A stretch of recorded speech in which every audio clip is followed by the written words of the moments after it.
ஓசூர் அருகே மூதாட்டியை கொலை செய்துவிட்டு வீட்டிற்கு தீ வைத்து நகைகள் கொள்ளையடிக்கப்பட்ட சம்பவத்தில் வீடு வீடாக சென்று குப்பை சேகரிக்கும் தாய் மகனை போலீசார் கைது செய்துள்ளனர்.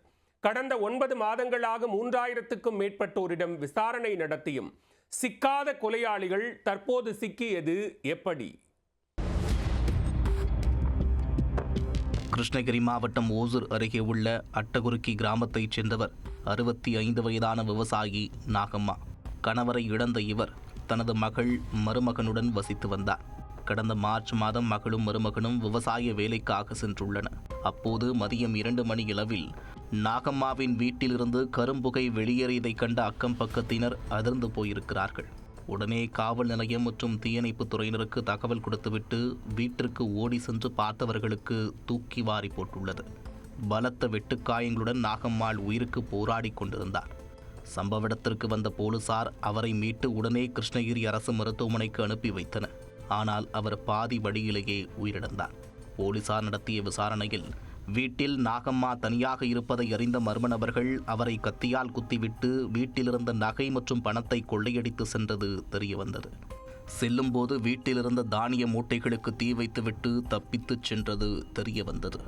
இந்த வழக்கில் யார் குற்றவாளி என்பதை கண்டறிய 3000க்கும் மேற்பட்டவர்களிடம் விசாரணை மேற்கொண்டும் துப்பு கிடைக்காமல் போலீசார் தவித்து வந்தனர்.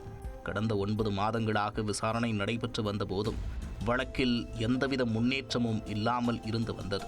இந்நிலையில்தான் ஓசூர் அடுத்த தேன்கனிக்கோட்டை அரசு மதுபான கடை அருகே கடந்த வாரம் முதியவர் ஒருவர் பணத்திற்காக கொலை செய்யப்பட்ட சம்பவம் அரங்கேறியது.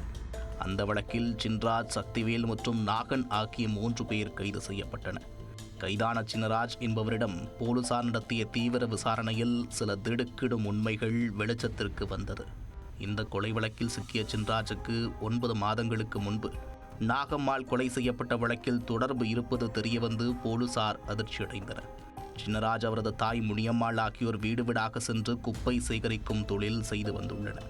அந்த வகையில் கடந்த 9 மாதங்களுக்கு முன்பு அட்டகுருக்கி கிராமத்திற்கு குப்பை சேகரிக்க சென்றபோது நாகம்மாள் வீட்டிற்கு சென்றுள்ளனர். அவர் கழுத்தில் நகை அணிந்திருப்பதை பார்த்த இருவருக்கும் அதை அபகரிக்க வேண்டுமென்ற ஆசை எழுந்திருக்கிறது.